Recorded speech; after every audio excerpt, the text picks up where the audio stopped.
మీ జీవితంలో ఎప్పుడన్నా సరే దేవుని చేతిలో ఉన్న ఒక ఆయుధంగా, ఒక పనిముట్టుగా నేను వాడబడాలి అన్న ఆశ కలిగిన వారు ఒకసారి చేతులు ఎత్తారా అండి? కొంతమంది మనస్ఫూర్తిగా దేవుడికి స్తోత్రాలు చెప్తున్నారు. ఎక్కడ చేతులు ఎత్తిన వారు హల్లెలూయా చెప్పండి చూద్దాం. వండర్ఫుల్. నిజంగా మీరు దేవుని ద్వారా వాడబడాలని ఆశపడిన వారైతే ఈరోజు దేవుడు మీతోనే మాట్లాడుతున్నాడు అండి. ఎంతోమందికి ఆశ ఉండదు, కొందరికి మాత్రమే ఆశ ఉంటుంది. ఎందుకంటే ఆ పిలుపు దేవుడు వారికి అనుగ్రహించాడు. It's a calling from God. ఒక మనిషి దేవుని వెంబడిస్తామనేది తనంతట తను కాదండి. దేవుని వాక్యం తెలియజేస్తుంది, దేవుడు ఆకర్షిస్తేనే కానీ ఎవరు ఆయన దగ్గరికి రారంట. Until someone is coming to God, that means God is attracting them. దేవుడు తన శక్తి ద్వారంగా తన పిలుపు ఆకర్షిస్తుంది. ఈరోజు చాలామంది అనుకుంటాం మనం కాబట్టి దేవుని వెంబడిస్తున్నాము, మనంతటా మనం దేవుని దగ్గరకు వస్తున్నాము అనుకుంటాం. నన్ను నేను ఆకర్షించింది ఎవరిదో నా ఎద్దరికి రానేరనని యేసుప్రభు క్లియర్ చెప్తారండి. దేవుని ద్వారంగా ఆకర్షించబడుతున్న మనము నిజంగా ఆయన చేతిలో వాడబడే పనిముట్టుగా ఉంటున్నామా? Do you really ask God, Lord use me? నిజంగా మీరు దేవా నన్ను వాడుకో అని చెప్పగలుగుతున్నారా? ఈరోజు నిజంగా దేవుడు ఏ రీతిగా నన్ను వాడుకుంటాడో అనే ఆశ కలిగి ఉన్నారా? లేకపోతే నా జీవితం నాదే, నా పని నాదే, నాకు టైం ఉంటే దేవుడు, అవకాశం ఉంటే దేవుడు, ఓపిక ఉంటే దేవుడు, మనసు ఉంటే దేవుడు. చాలామంది ఆలయానికి రారు, ఎందుకు తెలుసా? మనసు బాగోక. అసలు మనసు బాగుపడే స్థలమే ఆలయం. కానీ కొంతమందికి దేవుణ్ణి ఎలాగ ఆరాధిస్తాను, నా మనసు బాగోకపోతే దేవుణ్ణి ఎలాగ ఆరాధిస్తాను, నా పరిస్థితులను ఎలాగ దేవుణ్ణి ఆరాధిస్తాను. ఈరోజు మనం జ్ఞాపకం చేసుకోవాలండి, దేవుణ్ణి ఆరాధించమనేది అన్ని సమయంలో అన్ని విషయంలో అన్న మాట కావాల్సినన్ని సార్లు విన్నాం. బట్ ఎంతమంది నిజముగా దేవా నన్ను వాడుకొని సమర్పణ పూర్వకంగా, ఆరాధన పూర్వకంగా ఆయన చేతుల్లో సమర్పించుకుంటారు? ఈరోజు చాలామంది దేవా నన్ను వాడుకొని సమయం ఉంటే, అవకాశం ఉంటే, ఓపిక ఉంటే చూద్దాంలే అన్న రకంలో ఉన్నారు. ఆ రీతిగా కాకుండా దేవా ఐఎమ్ అవైలబుల్ 24/7 అన్నవారు ఉన్నారా? నన్ను ఎప్పుడన్నా వాడుకోదేవా, ఎక్కడన్నా వాడుకోదేవా అని చెప్పగలిగిన వారు ఉన్నారా? ఈరోజు చాలామంది దేవా నన్ను పలానా స్థలం అయితే నన్ను వాడుకో, పలానా రీతికి అయితే నన్ను వాడుకో. నన్ను వాడుకోవాలంటే ఈ రీతికైతేనే నేను వాడబడతా, ఇక్కడికైతేనే నేను వస్తా. Can you trust God with faith wear ever he leads? ఎక్కడికైనా నడిపించినా కూడా వెళ్తానికి సిద్ధమా? ఎంతమంది సిద్ధం? అయితే నేను ఒక ప్రశ్న వేస్తున్నా, ఈ ప్రశ్నకి జాగ్రత్తగా ఆలోచించి సమాధానం చెప్పండి. ఈ నిమిషం దేవుడు మిమ్మల్ని వెంబడించమన్నా, వదిలిపెట్టి రమ్మన్నాడు అండి, అన్ని విడిచిపెట్టి వచ్చేస్తారా? There are very few. ఈ నిమిషం దేవుడు రా రా రా రా బయలుదేరు, నా చిత్తాన్ని నీ జీవితంలో జరిగించాలి, నాకు ఒక పని ఉంది నీతో, నేను నీ జీవితంలో చేయబోతే ఒక ప్రత్యేకమైన కార్యం. లోకం అవమానపరుస్తుంది, లోకం తునీకరిస్తుంది, లోకం చిన్న చూపు చూస్తుంది, లోకం నీవు చేతకాని వాడు అని పిలుస్తుంది. అయినా పర్వాలేదు, వస్తారా? దేవుడు అటువంటి వారిని వాడుకున్నాను గాక. It takes sacrifice. ఈరోజు ఎంతోమందికి సమర్పణ లేదండి, ఏదో సమర్పణ లేదు. దేవుడు అంటే ఏదో నాకు ఇచ్చి వాడుకుంటున్నాం, కానీ జ్ఞాపకం చేసుకోవాలి, మనకి ఇచ్చేదేవాడు మన దగ్గర నుంచి కూడా ఎదురు చూస్తున్నాడు. నీ హృదయం నాకు ఇవ్వి, నీ జీవితం నాకు ఇవ్వి, నీది నాకు ఇవ్వి. కానీ మనుషుడు భయం ఏంటి తెలుసా? నేను దేవుని చేతులకి ఇస్తాను, నా జీవితం ఏముంటుంది? నన్ను నేను దేవునికి ఇచ్చుకుంటా, నాది ఏముంది?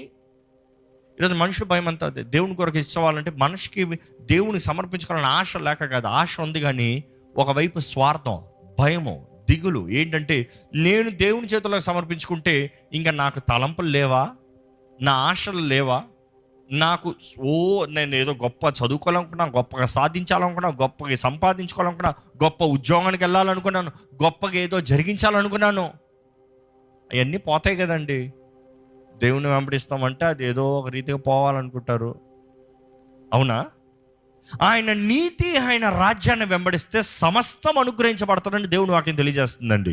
ఇక్కడ ఎవరైనానో సరే ఆయన నీతి, ఆయన రాజ్యాన్ని వెంబడిస్తూ సమస్తం మీ జీవితంలో కావాల్సిన అన్ని అనుభవించేవారు ఉంటే చేతులు ఎత్తి హల్లెలూయా చెప్పండి. ఇంతమంది ఉన్నారా? అయితే ఇంకా ఏంటి దిగులు? ఈరోజు ఎంతోమంది దేవుని ద్వారా వాడబడాలనేవారు వారి తలంపులు చూస్తే, వారి జీవితము చూస్తే, వారి జీవిత పని విధానాన్ని చూస్తే మ్యాచింగ్గా లేదు. ఈరోజు చాలామంది మాట్లాడే తీరు బాగుంటుంది కానీ చేసే పని బాగోదు, మాట్లాడే విధానం బాగుంటుంది కానీ చేసే పనులు దేవునికి అంగీకారంగా కనబడవు. ఎక్కడ ఒక కొన్ని ప్రశ్నలు ప్రారంభంలో వేసేస్తున్నా, మీ జీవిత విధానం దేవునికి అంగీకారమా? మీ తలంపులు దేవునికి అంగీకారమా? మీరు మాట్లాడే మాటలు దేవునికి అంగీకారమా? మీరు చూసే విషయాలు దేవునికి అంగీకారమా? ఎక్కడ మీ ఫోన్ హిస్టరీలోకి వెళ్ళి చూడండి, మీ బ్రౌజింగ్ దేవునికి అంగీకారమా? మీ ఫోన్ యాప్స్ దేవునికి అంగీకారమా? మీ ఫోన్లో ఉన్న ఫోటోలు దేవునికి అంగీకారమా?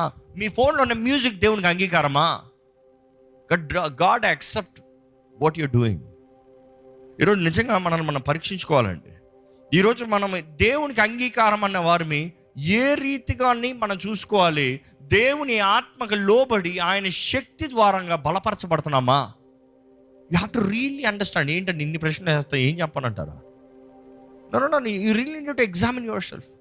అన్నింటికన్నా ముఖ్యంగా బెస్ట్ పరీక్ష ఏంటంటే మీరు ఇతరులను ఎలాగ చూస్తున్నారు, ఇతరుల పట్ల ఎలాంటి భావం కలిగి ఉన్నారు, ఇతరులతో ఎలాగ మాట్లాడుతున్నారు, ఇంకొక వ్యక్తి గురించి ఇంకొక వ్యక్తి దగ్గర ఎలాగ మాట్లాడుతున్నారు.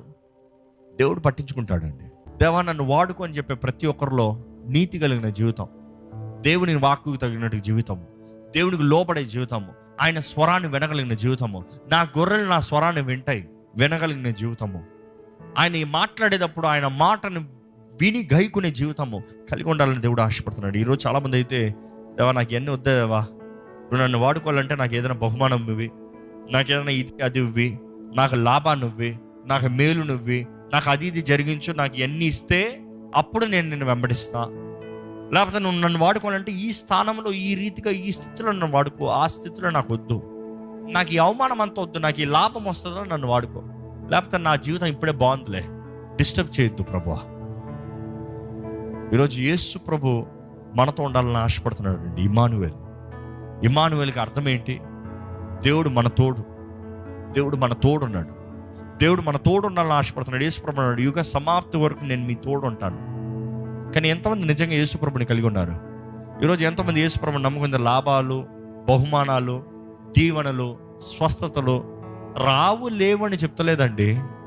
అవన్నీ మొదట ఆయన నీతి, ఆయన రాజ్యాన్ని వెంబడిస్తే అన్ని వెనకాల వస్తాయి. కానీ ఎంతమంది యేసుతో సహవాసం కలిగి ఉన్నారు? మరియా క్రీస్తుని మోసినా కూడా క్రీస్తుతో ఒక సహవాసం. మరియా క్రీస్తుని జననంని ఈ లోకంలోకి తీసుకొచ్చినా కూడా she still worshipped him as God. Do you know that? ఆయన కుమారుడే, ఆమె గర్భం నుండి వచ్చిన బిడ్డే, కానీ దేవుడిగా ఆరాధించింది. Because she know who he is. She never said I am the mother. She counted him as who he is. ఆయన ఏమై ఉన్నాడో ముందుగానే తెలియజేయబడింది. కాబట్టి నన్ను వాడుకుంటున్నాడు దేవా, నీ చిత్తమే జరుగును గాక. The humbleness. ఈరోజు మన జీవితంలో ఆయనకి సమర్పణ, ఆయనకి అంగీకారం, ఆయనకి ఇష్టలుగా జీవిస్తాం, ఆయనకి ఇష్టలుగా యోగ్యులుగా మనం జీవిస్తాం. దేవుడు ఆశపడుతున్నాడు అండి. ఈరోజు మీరు దేవుని ద్వారా వాడుకోవాలంటే దేవా నన్ను వాడుకో దేవా అని దేవునితో చెప్పండి. దేవా నన్ను వాడుకో ప్రభువా, గాడ్ యూజ్ మీ.